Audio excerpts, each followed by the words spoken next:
Good evening everybody. మనం ఈ యొక్క పత్రికని కొంచెం ప్రారంభించుకొని మనం కొన్ని వచనాలు చదువుకుందాం.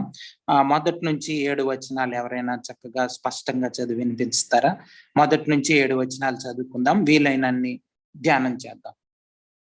యేసుక్రీస్తు దాసుడును అపోస్తలుడుగా ఉండుటకు పిలువబడిన వాడును దేవుని సువార్త నిమిత్తము ప్రత్యేకింపబడిన వాడునైన పౌలు రోమాలో ఉన్న దేవుని ప్రియులకందరికీ అనగా పరిశుద్ధులుగా ఉండుటకు పిలువబడిన వారికందరికీ శుభమని చెప్పి వ్రాయినదేమనగా, మన తండ్రి అయిన దేవుని నుండి ప్రభువు అయిన యేసుక్రీస్తు నుండి కృపా సమాధానములు మీకు కలుగును గాక. దేవుడు తన కుమారుడును మన ప్రభువునైన యేసుక్రీస్తు విషయమైన ఆ సువార్తను పరిశుద్ధ లేఖనముల యందు తన ప్రవక్తల ద్వారా ముందు వాగ్దానము చేసెను. యేసుక్రీస్తు శరీరమును బట్టి దావీదు సంతానముగాను మృతులలో నుండి పునరుద్ధానుడైనందున పరిశుద్ధమైన ఆత్మను బట్టి దేవుని కుమారుడుగాను ప్రభావముతో నిరూపింపబడెను.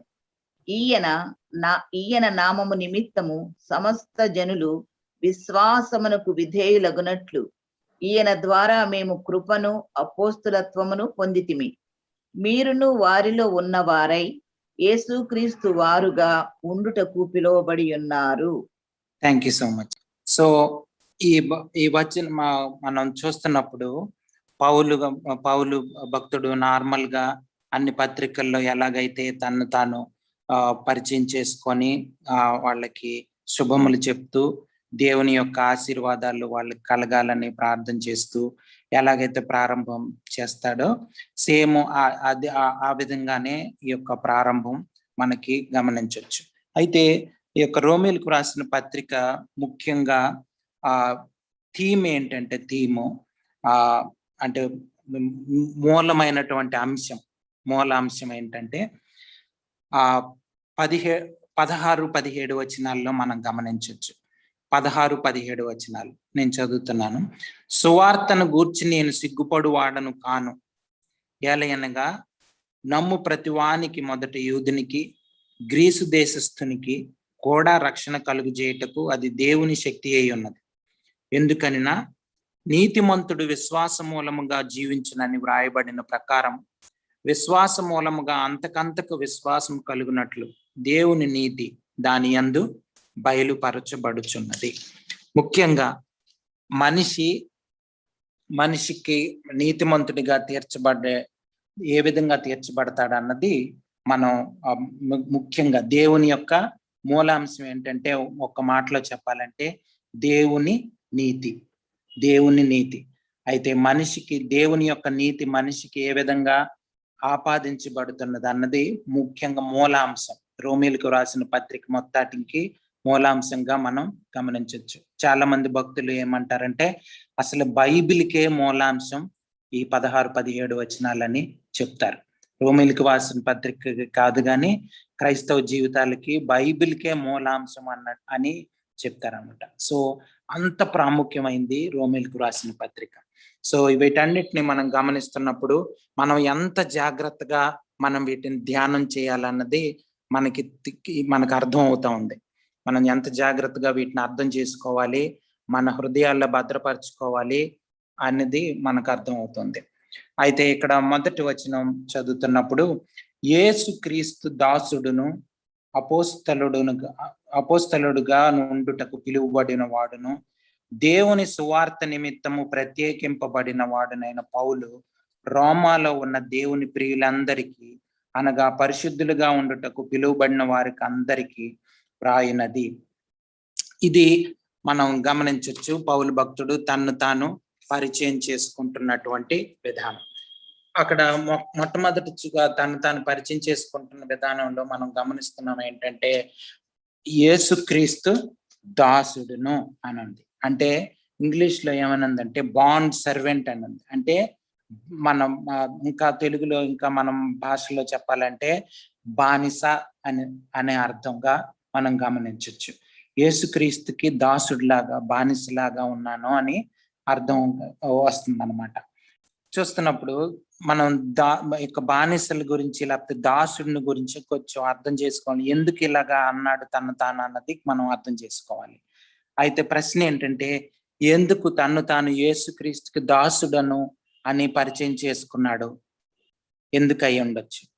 ఒక బానిసలాగా లేకపోతే ఒక బాండ్ సర్వెంట్ నని ఎందుకు తను తాను పరిచయం చేసుకుంటున్నాడు పౌలు భక్తుడు?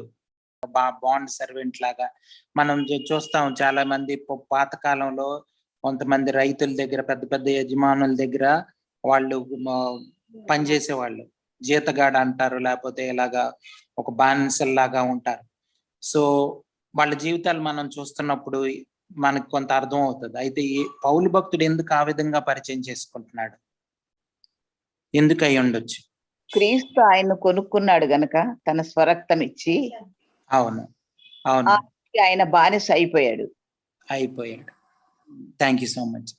సో మనం అర్థం చేసుకునే ఇది కొంచెం వ్యతిరేకమైన అర్థం వచ్చే అవకాశం కూడా ఉంది. కానీ యేసు ప్రభు వారు మనల్ని అందరినీ కూడా యాక్చువల్ గా పౌలు ఆ విధంగా అర్థం చేసుకొని పౌలు భక్తుడు ఆ విధంగా చెప్తున్నారు. కానీ మనం కూడా ఇటువంటి అండర్స్టాండింగ్, ఇటువంటి అవగాహనలోనికి మనం అందరం వెళ్ళాలండి. మనందరం కూడా మన సొత్తు కాదని, మనల్ని దేవుడు వెల చెల్లించి కొనుక్కున్నాడని, మనం దేవునికి సంబంధించిన వాళ్ళమని, ప్రత్యేకించబడిన వాళ్ళమని, ఇవన్నీ కూడా మనకు సంబంధించినవే. పౌలు భక్తుడు చెప్తున్నవన్నీ కూడా ఎవరైతే యేసు ప్రభువాన్ని సొంత రక్షకునిగా ప్రభువుగా అంగీకరించారో మనం అందరం కూడా ఇటువంటి అవగాహనలోకి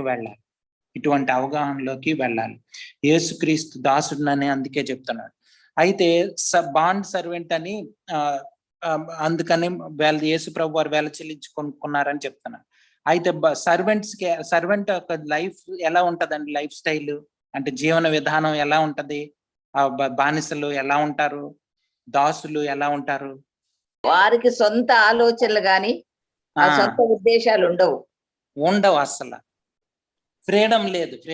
వెరీ గుడ్. ఫ్రీడమ్ లేదు. మన ఇష్టానుసారంగా బానిసలు, దాసులు వాళ్ళ ఇష్టానుసారంగా చేయడానికి లేదు. యజమాని ఏం చెప్తే అది చేయాలి. ఇంకేమన్నా చెప్తారండి? అంటే ఆ యజమానుడి కింద బంధింపబడిన స్థితి. క్రీస్తు ఖైదీనని. సో ఇవన్నీ కొంచెం మనం అంటే ఖైదీని, బంధకంలో ఉన్నామంటే ఇవి మనం ఒక నెగిటివ్ సెన్స్ లో వాడతాం. అంటే జైల్లో ఉన్నప్పుడు, లేకపోతే వాళ్ళకి ఏం ఫ్రీడమ్ లేకపోతే పాపం అని జాలి పడడానికి వాడతాం. కానీ ఈ బానిసత్వం ఏంటంటే, ఈ దాసత్వం ఏంటంటే ప్రేమపూర్వకమైనటువంటి దాసత్వం. మనం ముందు ఇల్లస్ట్రేషన్ చూసినట్లు ఆ యొక్క ఉపోద్ఘాతంలో మనం చూస్తున్నప్పుడు ఉదాహరణ చూసాం కదా. ఆ అమ్మాయిని చాలా ఎక్కువ వెల చెల్లించి కొనుక్కున్నాడు, కానీ ఆమెను ఫ్రీగా వదిలేశాడు. ఆమె ఇష్టపూర్వకంగా నేను మీతోనే ఉంటాను, మీరు నన్ను కొనుక్కున్నారని ఆమె వెళ్ళింది.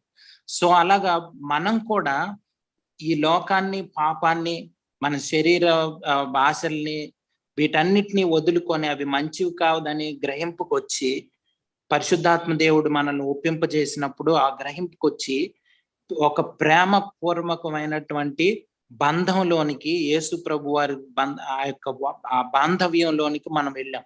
అది ప్రేమపూర్వకమైనటువంటి మాటలే గాని అది నెగిటివ్ సెన్స్ లో వచ్చేది కాదండి. సో యేసుక్రీస్తు దాసుడు అంటే మామూలుగా చూస్తే దాసులకి ఏమి వాళ్ళ సొంత హక్కులే ఉండవు. వాళ్ళ జీవితం మీద వాళ్ళకి ఏమీ హక్కులు ఉండవు, రైట్స్ ఉండవు అస్సలు. సో వాళ్ళు యజమాని ఏం చెప్తే అది చేయాల్సింది. సో ఇది మనం ఇష్టపూర్వకంగా, యేసు ప్రభు వారి జీవితమే గొప్పది, దేవుని జీవితం గొప్ప, దేవుని యొక్క మార్గంలో ఉండడం మంచిదని మనం తెలుసుకున్నప్పుడు మనకు తెలియదు. యేసు ప్రభు వారు వచ్చి పరిశుద్ధాత్మ దేవుడు మనల్ని ఒప్పించినప్పుడు మనకు తెలిసింది. అందుకని మనం ఇష్టపూర్వకంగా ఇటువంటి జీవితంలోకి వెళ్ళాం. అది ముఖ్యంగా మనం ఈ యొక్క యేసుక్రీస్తు దాసుడు అన్న మాటలతో మనం అర్థం చేసుకోవచ్చు. ఇంకా చూస్తే అపోస్తలుడుగా ఉండుటకు పిలువబడినవాడు. అపోస్తలులు, సో అంటే మనం ఈ అపోస్తలులు అన్న మాటకి పంపబడిన వారు అని మనం అర్థం మనకు తెలుసు. సో దేవుని చేత పంపబడిన వాళ్ళు. మనం చూస్తే యేసు ప్రభు వారే డైరెక్ట్ గా పౌలు భక్తుడిని పరిచర్యకు పంపించినట్లు మనకు తెలుసు. ఆ యొక్క దమస్కు మార్గంలో ఎవరైనా కొన్ని వచనాలు చదువుదాం. గ్రంథము 9వ అధ్యాయం 3వ వచనం నుంచి కొన్ని వచనాలు చదువు. అతడు ప్రయాణం చేయుచు దమస్కు దగ్గరకు వచ్చినప్పుడు అకస్మాత్తుగా ఆకాశము నుండి ఒక వెలుగు అతని చుట్టూ ప్రకాశించెను. అప్పుడు అతడు నేల మీద పడి, సౌలా సౌలా, నీవేళ నన్ను హింసించుచున్నావని తనతో ఒక స్వరము పలుకుట వినెను. ప్రభువా, నీవెవడవని అతడు అడుగగా ఆయన, నేను నీవు హింసించుచున్న యేసును. లేచి పట్టణములోనికి వెళ్ళుము, అక్కడ నీవు ఏమి చేయవలనో అది నీకు తెలుపబడునని చెప్పాను. సో ఇక్కడ మనం చూస్తున్నప్పుడు పౌలు భక్తుడు ఏ విధంగా మనందరికి తెలిసిన విషయమే, ఏ విధంగా దేవుని చేత పట్టబడ్డాడని ఆ యొక్క దమస్కులో వెళ్ళి అక్కడ ఇంకా లైసెన్స్ తీసుకొని అక్కడ ఫుల్ గా వాళ్ళ పెర్మిషన్స్ అన్ని తీసుకొని ఎవరైతే క్రైస్తవులుగా ఉంటున్నారో వాళ్ళందరినీ హింసించి వాళ్ళని మారకుండా చేయాలని, క్రైస్తవులు అనే వాళ్ళు లేకుండా చేయాలని కంకణం కట్టుకున్నటువంటి వ్యక్తి పౌలు. అటువంటి ఆయన దేవుని యొక్క దర్శనం ద్వారా పట్టబడి దేవుని యొక్క పరిచర్యకు తాను సమర్పించుకొని, అంటే దేవుడు ముందుగా తనను ప్రేమించి తను ఎన్నుకున్నాడు. అందుకనే అపోస్తలుడిగా తాను చెప్పుకుంటున్నాడు. ఎందుకు తాను అపోస్తలుడిగా చెప్పుకొని ఉండొచ్చు? ఎందుకు అయి ఉండొచ్చు అండి? తాను పరిచయం చేసుకున్నప్పుడు నేను కూడా అపోస్తలునే, లేకపోతే నేను అపోస్తలుడినే అని ఎందుకు చెప్పుకొని ఉండొచ్చు? మనకు తెలుసు అపోస్తలు దేవుని శిష్యులందరూ అపోస్తలు అని తెలుసు. కానీ పౌలు కూడా నేను కూడా అపోస్తలునని ఎందుకు తాను పరిచయం చేసుకుంటూ ఉండొచ్చు? ఆయన బోధించబడి పంపబడిన వాడే గనక ఆయన ఆ విధంగా చెప్పుకున్నాడు. అయితే ఎందుకు అయి ఉండొచ్చు? ఈ యొక్క ఈ లెటర్ లో తాను అపోస్తలుడిగా ఎందుకు అయి ఉండొచ్చు? అవును, తను పంపబడిన వాడని నేను కూడా పంపబడిన వాడినే అని చెప్పడానికి అదే ఎందుకు అయి ఉండొచ్చు. నేను కూడా పంపబడిన వాడిని ఎందుకు చెప్తున్నాడు? నేను కూడా దేవుని చేత, యేసు ప్రభు వారి చేత పంపబడిన వాడినే అని ఎందుకు పరిచయం చేసుకొని ఉండొచ్చు? రోమీయులకు తాను ఎవరో తెలియదు కనుక, ఆ సంఘం వాళ్ళకి తెలియదు, తను ఎప్పుడు తెలియదు కనుక. ఓకే, వాళ్ళకి పరిచయం లేకపోవచ్చు. ఓకే, ఇంకా ఏమన్నా? ఈయన సువార్త నిమిత్తము ప్రత్యేకించబడిన వాడు గనక అవును, చెప్పుకోవాల్సి వచ్చింది. నెక్స్ట్ చాలా విషయాలు ఈ గ్రంథంలో పొందుపరచబడి అవన్నీ కూడా తన సొంత ఆలోచనలు, సొంత తలంపులు కాకుండా దేవుని ద్వారా వచ్చినవి, దేవుని పరిచర్యకు తాను సమర్పించుకున్న వ్యక్తి అని, తన అధికారం అంతా దేవుడి నుంచి వచ్చిందని ఇక్కడ మనకు క్లియర్ గా, అంటే అది తాను ఎస్టాబ్లిష్ చేసుకోవాల్సిన అవసరం ఉంది. మీరు అన్నట్లుగా వాళ్ళకి పరిచయం లేకపోయి ఉండొచ్చు పౌలు భక్తుడి గురించి. ఒకవేళ తెలిసినా సరే తన అధికారం దేవుడి చేత ఇవ్వబడింది, లేకపోతే ఈ యొక్క పరిచర్య అన్నది దేవుని చేత నడిపించబడింది, కానీ నా సొంతగా నేను చేసింది కాదన్నది అక్కడ క్లియర్ గా మనం అర్థం చేసుకోవాల్సింది. సో దీన్ని బట్టి మన జీవితాల్లో కూడా మనం అర్థం చేసుకోవాల్సింది ఏంటంటే, ఏ పరిచర్య అయినా, ఏ తలంపు అయినా సంఘంలో కానీ, విశ్వాస జీవితంలో, కుటుంబాల్లో కానీ దేవుని చేత నడిపింపబడినదై ఉండాలి. మొట్టమొదటి నుంచి మనం అదే మనకి వస్తుంది. అలాగే యేసుక్రీస్తు దాసుడిని అంటున్నారు, అంటే నాదేం లేదు, నాకేం రైట్స్ లేవు, దేవుని చేత నడిపించబడేవాడిని నేను అని చెప్తా ఉన్నాడు. అదే మళ్ళీ అపోస్తలత్వం గురించి కూడా అదే మనకి వస్తా ఉంది, అదే అర్థం వస్తుంది. అది కూడా దేవుడే నన్ను పంపించాడు, ఆయన దర్శనం ద్వారా నన్ను పట్టుకొని నన్ను నడిపించి, ఆయన జరిగిందంతా ఆ సాక్ష్యాలన్నీ మనం చూస్తున్నప్పుడు ఆయన దేవుడు ఏ విధంగా తను మార్చాడు అన్నది కనిపిస్తుంది. సో ఇవన్నీ మనం అర్థం చేసుకున్నప్పుడు మన జీవితాల్లో కూడా మన సొంత తలంపులు అన్నవి ఉండకూడదు అని ఇవన్నీ మనకి నేర్పిస్తా ఉన్నాయి. పౌలు భక్తుడు ఏ విధంగా అయితే ఈ మాటలన్నీ కూడా రోమీయులకు రాసిన పత్రికలో రాయబడినటువంటి మాటలన్నీ కూడా దేవుని చేత ప్రభావితం చేయబడినవే, నా సొంత ఆలోచనలు, సొంత తలంపులు కాదు. నేను చేసిన పరిచర్య అయినా, నా వ్యక్తిగత జీవితం అయినా దేవుని దాసత్వంలో ఉంది. అలాగే అపోస్తలుడుగానే నేను కూడా మిగతా అపోస్తలులాగే నన్ను కూడా యేసు ప్రభు వారు పంపిన వ్యక్తిని అని గమనించవచ్చు. అలాగే దేవుని సువార్త నిమిత్తం ప్రత్యేకింపబడిన వాడునైనా పౌలు అని చెప్తా ఉన్నాడు. ఆయన దేవుని సువార్త కోసం ప్రత్యేకించబడి దేవుడు ఆయన్ని సువార్త నిమిత్తం ప్రత్యేకించుకున్నాడు. ఇది కూడా మనం గమనిస్తున్నప్పుడు దీన్ని బట్టి కూడా మనం ఏమర్థం చేసుకోవచ్చు? దేవుని సువార్త నిమిత్తం ప్రత్యేకించబడిన వాడు అని అన్నప్పుడు మనకి ఏమర్థం అవుతుందండి? నేను సువార్త నిమిత్తం వచ్చానంటాడు గలతీయులకు రాసిన పత్రికలో. ఆయన పని సువార్త కొరకే ప్రత్యేకించబడ్డాడు. దేవుడు ఆ పనిని ఆయనకి అప్పగించాడు. ఒకసారి అది చదవండి. అంటే మొదటి అధ్యాయం 15 వచనం, గలతీయులకు రాసిన పత్రిక. అయినను తల్లి గర్భమందు పడినది మొదలుకొని నన్ను ప్రత్యేకపరిచి తన కృపచేత నన్ను పిలిచిన దేవుడు, నేను అన్యజనులలో తన కుమారుని ప్రకటింపవలెనని ఆయన నా యందు బయలుపరపను అనుగ్రహించినప్పుడు మనుష్య మాతృలతో నేను సంప్రదింపలేదు. నాకంటే ముందుగా అపోస్తులైన వారి యొద్దకు యెరూషలేముకైనను వెళ్ళను లేదు గాని వెంటనే అరేబియా దేశంలోనికి వెళ్ళి తిని పిమ్మట దమస్కు పట్టణమునకు తిరిగి వచ్చి తిని. సో దీన్ని బట్టి, ఈ వచనాన్ని బట్టి మనకి ఏమర్థం అవుతుంది? దేని గురించి చెప్తున్నాడు పౌలు? నేను సువార్త కోసం ప్రత్యేకించబడ్డానని ఎందుకు చెప్తున్నట్లు? తల్లి గర్భం నందు పడినది మొదలుకొని నన్ను ప్రత్యేకపరిచాడు. ఇంకా నేను ముందు పోస్తుల దగ్గరికి వెళ్ళలేదు. అవన్నీ ఎందుకు చెప్తున్నట్లు? ప్రత్యేకించాడు, దేవుడే నడిపిస్తున్నాడని. సో ఇదంతా ఏదో మేము ప్లాన్లు కాదు, లేకపోతే అపోస్తలుల ప్లాన్లు కాదు, వేరే వాళ్ళ ప్లాన్లు అయితే, ప్రణాళికలు అయితే కాదు, సొంత ప్రణాళికలు కానే కావు. ఇదే ముఖ్యంగా మనం అర్థం చేసుకోవాల్సింది. ఈ పరిచయ వాక్యాలన్నిట్లో కూడా యేసుక్రీస్తు దాసుడినన్నా, అపోస్తలుడిగా ఉండడానికి పిలువబడిన వాడినన్నా, దేవుని సువార్త కోసం ప్రత్యేకింపబడిన వాడినన్నా సరే, వీటన్నిటిలో ఏమవుతుందంటే దేవుని యొక్క ప్రణాళిక, దేవుని యొక్క నడిపింపు, దేవుని యొక్క ఆలోచనలు, దేవుని తలంపులే ఆయన జీవితంలో కనిపిస్తున్నాయి. ఇవన్నిటిని ఎందుకు చెప్తున్నాడంటే నెక్స్ట్ రాయిబోయే అంశాలన్నిటికీ ప్రేరేపణ, లేకపోతే నడిపించింది, నా చేత ఈ రాయించింది, ఇవన్నీ కూడా ఎక్కడి నుంచి వచ్చాయంటే దేవుడి నుంచి, పరిశుద్ధాత్మ దేవుడి నుంచే వచ్చాయి. ఇది అర్థం చేసుకోవాలి మనం.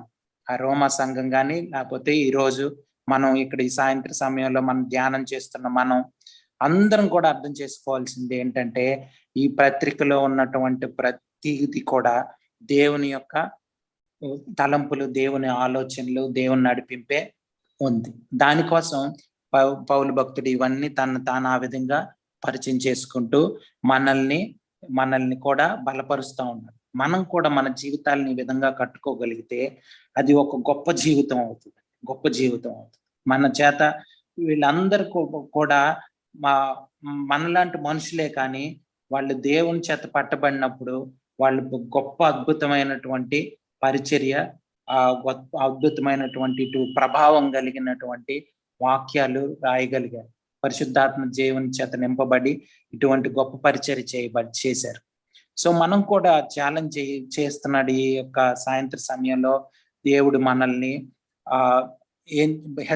అంటే బలపరుస్తా ఉన్నాడు. ఏంటంటే మనం అర్థం చేసుకోవాల్సింది, మనం కూడా దేవునితో నింపబడి, దేవుని చేత నడిపించబడి, మన సొంత తలంపులన్నీ చంపేసుకోగలిగితే, సొంత ఆలోచనలన్నీ పక్కన పెట్టగలిగితే, దేవుడు మన ద్వారా కూడా గొప్ప పరిచర్య జరిగించే అవకాశం ఉంటది. మనం దేవునికి మనం సమర్పించుకోవాలి. దేవుడు తను వాడుకునే విధానం, తను ఎప్పుడైతే తన సమయంలో తను తప్పకుండా వాడుకుంటాడు. ఇది మనం అర్థం చేసుకోవాల్సింది.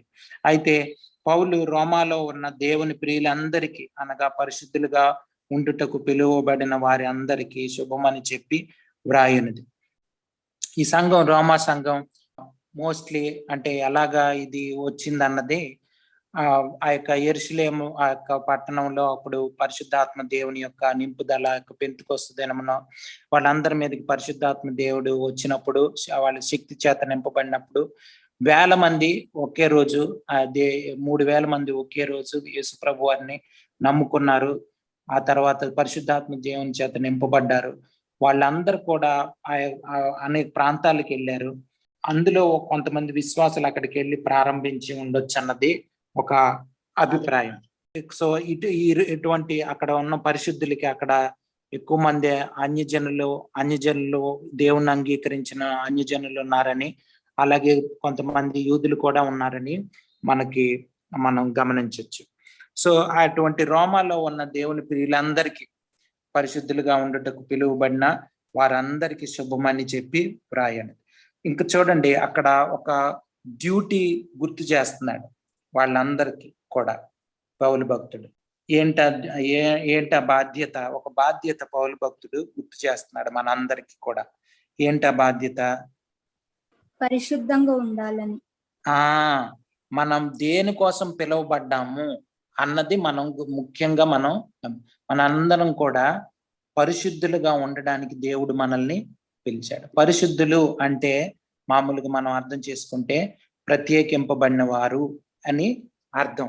పరిశుద్ధులు అంటే మనం మామూలుగా అయితే క్లీన్ గా హృదయం, మనసు, అలాగే శరీరం అంతా శుద్ధంగా ఉండడం అన్నది మనకు మామూలుగా అర్థం అవుతుంది.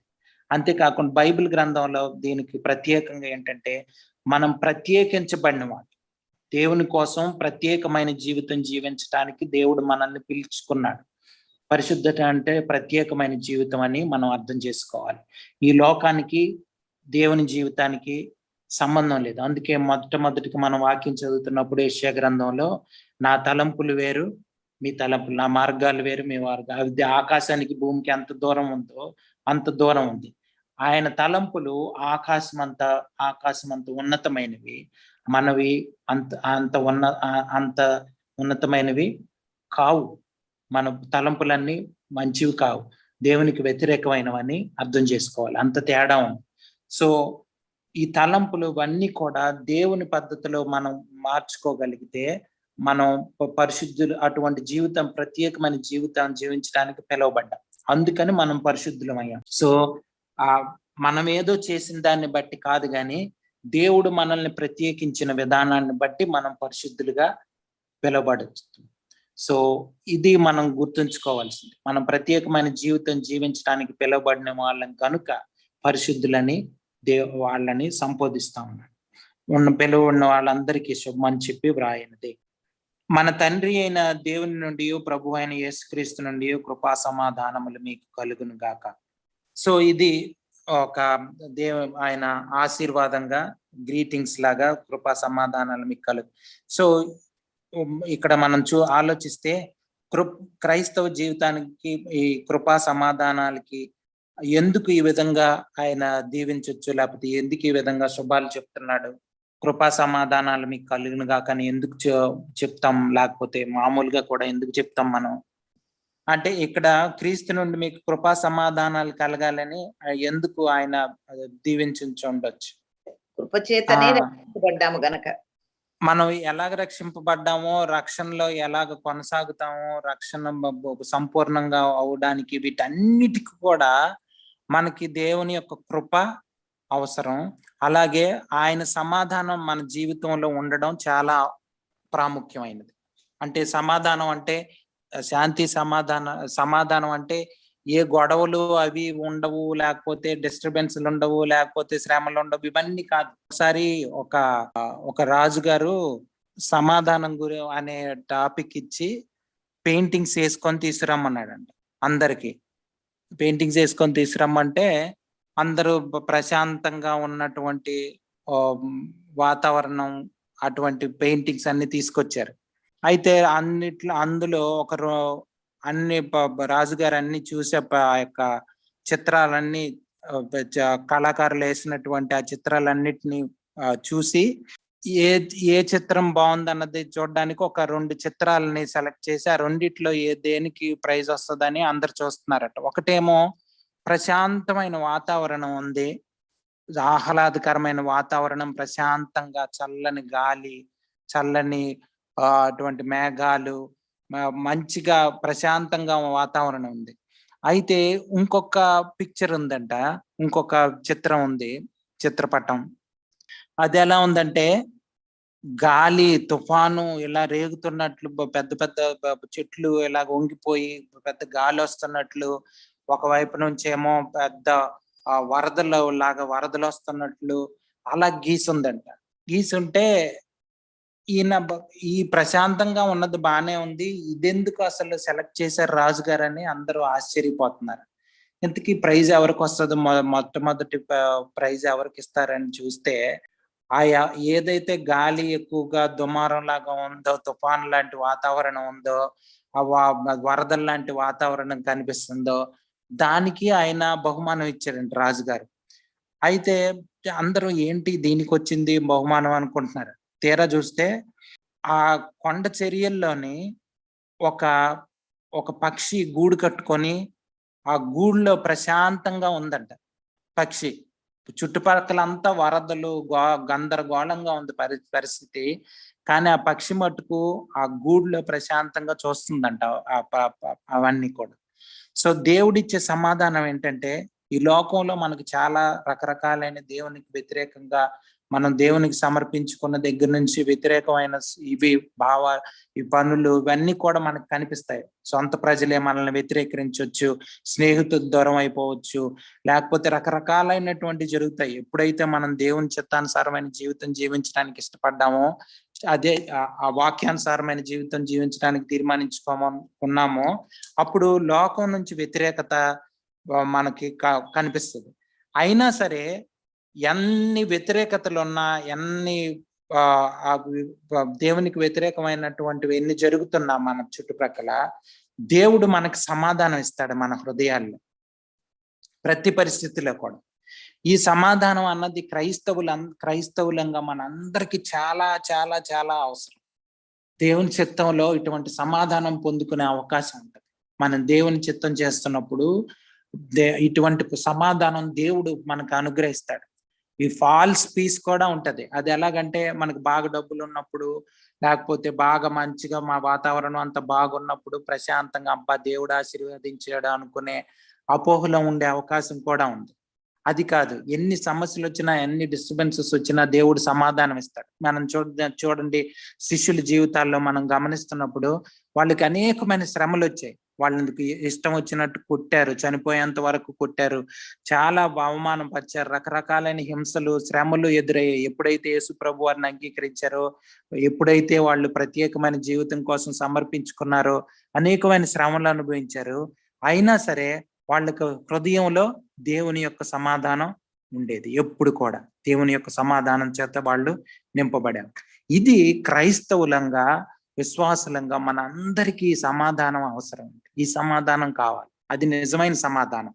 అది చుట్టుపక్కల అటువంటి పరిస్థితుల మీద ఆధారపడి ఉండదు. మనకు డబ్బులున్నా లేకపోయినా, పొలాలు పండినా పండకపోయినా, మనకు ఉద్యోగాలు ఉన్నా లేకపోయినా, ఏమైనా సరే లోపల హృదయంలో దేవుడిచ్చే సమాధానం ఉంటుంది. అది దేవుడు మాత్రమే ఇవ్వగలడు. కృప దేవుని నుంచి మాత్రమే మనం పొందుకునేది దేవుని యొక్క కృప. యేసు ప్రభు వారు దేవుని తండ్రి యొక్క కృప, అలాగే ధర్మశాస్త్రం దేవుని యొక్క కృప, ఇవన్నీ కూడా దేవుని చేత మాత్రమే మనం పొందుకోగలం. అది ప్రతి మనిషికి అవసరం. విశ్వాసులు అనబడే వాళ్ళకే కాదు, కానీ ప్రతి మనిషికి అవసరం. కాబట్టి విశ్వాసులంగా ముఖ్యంగా మనం దేవుని కృప మీద, దేవుని సమాధానం కలిగి ఉండడం అన్నది ప్రాముఖ్యం. అందుకే పౌలు భక్తుడి ప్రతి పత్రికలో చూస్తున్నప్పుడు ఇటువంటి మాటలు మనకు కనిపిస్తాయి. అదేదో ఊరకనే మనం మనుషులు అనుకునే గుడ్ ఈవినింగ్, గుడ్ మార్నింగ్ అని క్యాజువల్ గా మనం అనుకునే మాటలు లాంటి మాటలు కావు.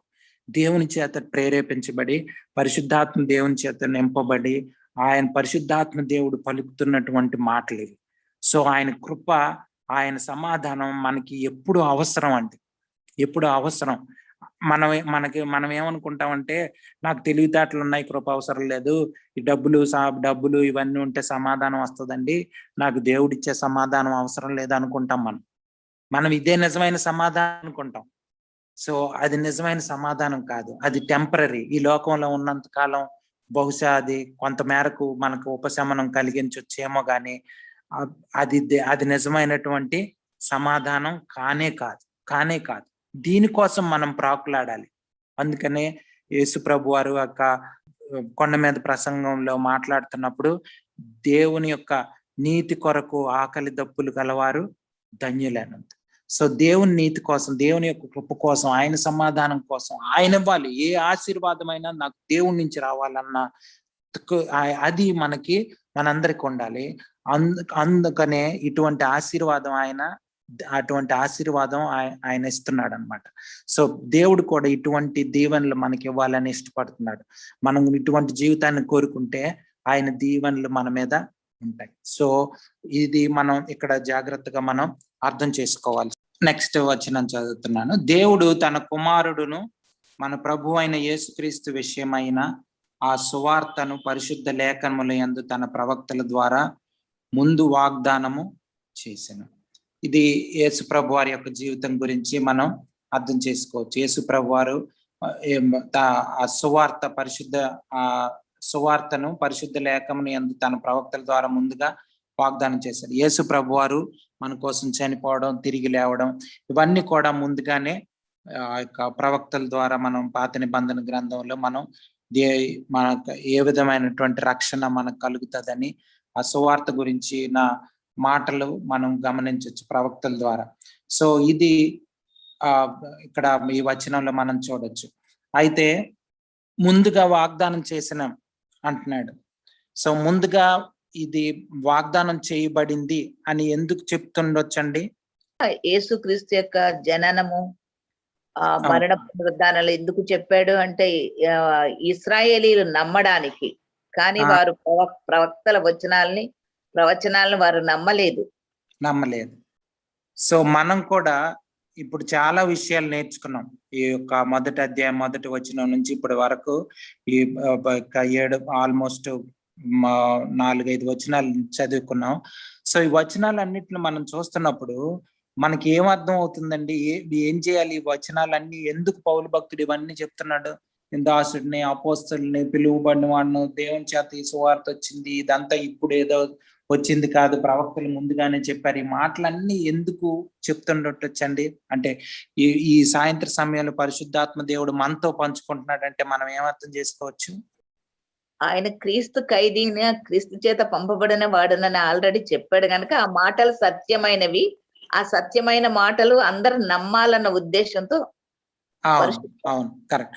సో ఇశ్రాయేలీలు నమ్మలేదని మనకు తెలుసు, కానీ ఇప్పటికి కూడా చాలా మంది క్రైస్తవులంగా చాలా మంది మనం నమ్మట్లేదు.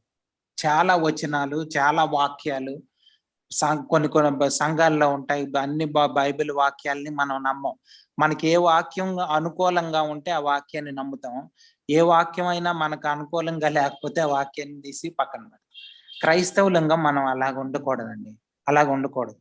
దేవుని సువార్త అన్నది కంప్లీట్ గా దేవుని యొక్క వాక్యాన్ని, కంప్లీట్ గా దేవుని యొక్క జీవితాన్ని, యేసు ప్రభు వారి జీవితాన్ని మొత్తం నమ్మాలి.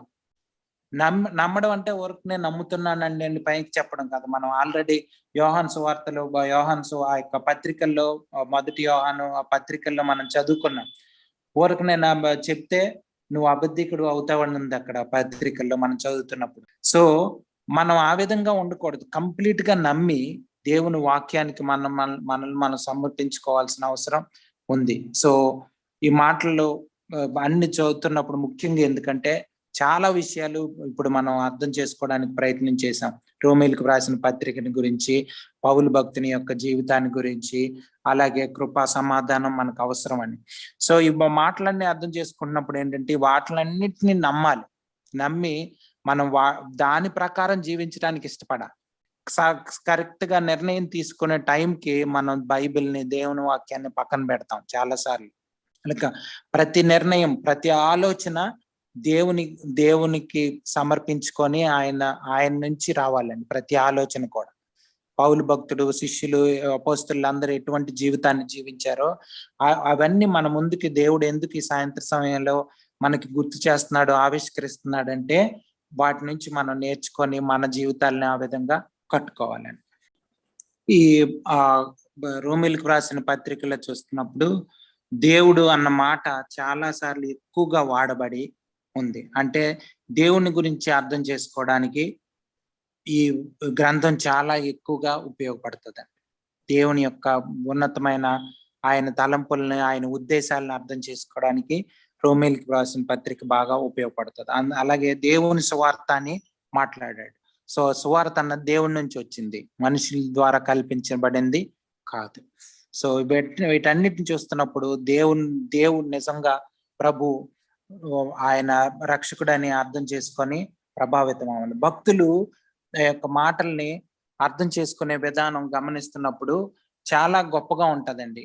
ఒక భక్తుడు ఆయన ప్రభువు ఆయన అని అర్థం లార్డ్ అన్న పదం గమనించినప్పుడు ఆయనకి చాలా దగ్గరగా అది హృదయంలో ఏదో గొప్ప సమాధానం కలుగుతున్నట్లు అనిపించేదంట ఆయనకి. ఆయన ఆ లార్డ్ అన్న పదం చదువుతున్నప్పుడల్లా, ప్రభువు అన్న పదం చదువుతున్నప్పుడల్లా. సో మనకు కూడా ఈ వాక్యం చదువుతున్నప్పుడు మనల్ని మనం తగ్గించుకొని దేవుణ్ణి హెచ్చించి చదువుతుంటే ఆ యొక్క నిజంగా దేవుడు అటువంటి గొప్ప ప్రత్యక్షతను మనకి దయచేయగలడు.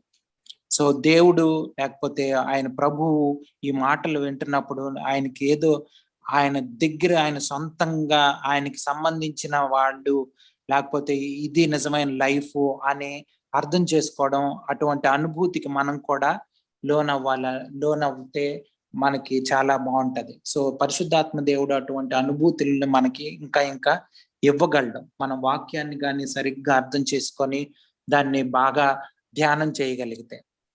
అందుకని బైబిల్ స్టడీస్ అన్నవి వాక్యాన్ని ధ్యానం చేయడం, అర్థం చేసుకోవడం అన్నది చాలా ప్రాముఖ్యమైందండి, చాలా ప్రాముఖ్యమైంది. ఎవరైనా ప్రేరేపించబడిన వాళ్ళు ప్రార్థన చేస్తే ముగించుకుంటాం. పరిశుద్ధుడా జీవగల తండ్రి యేసయ్యా నీకు వందనాలు, స్తోత్రం చెల్లించుకుంటూ ప్రభా ఈ రాత్రి ఈ సాయంకాల సమయంలో తండ్రి నా నాయన మరి బిడ్డ ద్వారా ఈ రోమా పత్రికను తండ్రి మరి మొదటి అధ్యాయంలో కొన్ని వచనాలు ధ్యానించడానికి తండ్రి మరి బైబిల్ స్టడీగానే ధ్యానించడానికి మాకు ఇచ్చిన సమయాన్ని బట్టి వందనాలు స్తోత్రాలు.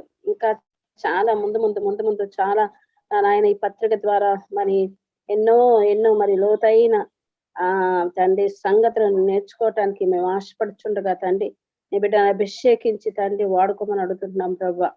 ఎందుకంటే నీ మాటలు మీరు మాకు అందించినప్పుడే మేము అందిపుచ్చుకోవాలి. మరి ముఖ్యంగా తండ్రి నాయన ఏమైనా బిడ్డను జ్ఞాపకం చేసుకో ప్రభా. ప్రతి మాటను ప్రతి వచనాన్ని వారు చెవులు రిక్కించి విని అర్థం చేసుకోవటానికి సహాయం చేయి. పౌలు రోమపత్రికకు ఏమేమి సంగతులు మరి చెప్పబోతుంటున్నాడు అవన్నీ మాకు కూడా అని తండ్రి అర్థం చేసుకునే మనస్సును నాయన ప్రతి ఒక్కరికి దయచేయమని అడుగుతున్నాం ప్రభా.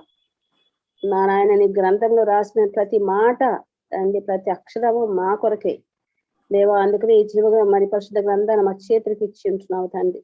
అమూల్యమైన ఈ మాటలు తండ్రి నా నాయన మరి మాకు సహాయం చేయండి తండ్రి. ఇంకా అనేక మంది బిడ్డలు రావాలి, ఏమైనా బిడ్డలు ఉంటున్నారు ప్రభు, మరి జ్ఞాపకం చేసుకో తండ్రి. కలిగిన సమయాన్ని సద్వినియోగం చేసుకోవటానికి సహాయం చేయ ప్రభు. పౌలు గారు తండ్రి నా నాయన మరి ఎన్ని యాత్రలు చేసి తిరిగి రోమా పట్టణానికి వచ్చి ఆ రోమాకు తండ్రి ఎన్నో విషయాలు చెప్పబోతుంటున్నాడు. ఎన్నో విషయాలు లోతైన అర్థాలు దేవా నాయన అవన్నీ నాయన వినటానికి తండ్రి ఆశపడి ఉంటున్నాడు కదా. మాకు సహాయం చేయమని అడుగుతున్నాం ప్రభా. నీ కుమారుడు కూడా తండ్రి అభిషేకించి తండ్రి నా నాయన నీవేమైతే నాయన గుప్తంగా దాచిన ప్రతి దానిని బయలుపరచమని అడుగుతుంటున్నాం ప్రభా. బయలుపరచండి తండ్రి. ఈ చివరి దినాల్లో మేము ఉంటున్నాం ప్రభా. వాక్యమే మమ్మల్ని బయలుపరిచేది ప్రభా నాయన. నిజమే తండ్రి. గాలి తుఫాన్లు నా నాయన మరి పర్వతాలతో తత్తరిన మెట్టలు తత్తరిన నీ కృపణ మమ్మల్ని వేడదంటున్నావు. ఇటువంటి సమయంలో మీ దగ్గర నుంచి వచ్చే సమాధానం ఎంతో గొప్పది ప్రభా నాయన. ఇటువంటి పరిస్థితుల్లో తండ్రి నా సమాధానం ఆ కృపతోనే తండ్రి మేము జీవించగలుగుతుంటున్నాం. ప్రపంచం యావత్తు తండ్రి ఇంత గందరగోళ పరిస్థితుల్లో నా నాయన ఉంటుండగా తండ్రి ఆ కృప సమాధానాలు ఆ వెంట నా నాయన రాగలటానికి కృప చూపిస్తుంటున్నావు దేవానికి వందనాస్తుతులు స్తోత్రాలు తండ్రి నా నాయన. అదొక్కటే నాయన క్రైస్తవ జీవితానికి నిరీక్షణ, క్రైస్తవ జీవితానికి నా నాయన గొప్ప నువ్వు అనుగ్రహించిన మాకు వరము.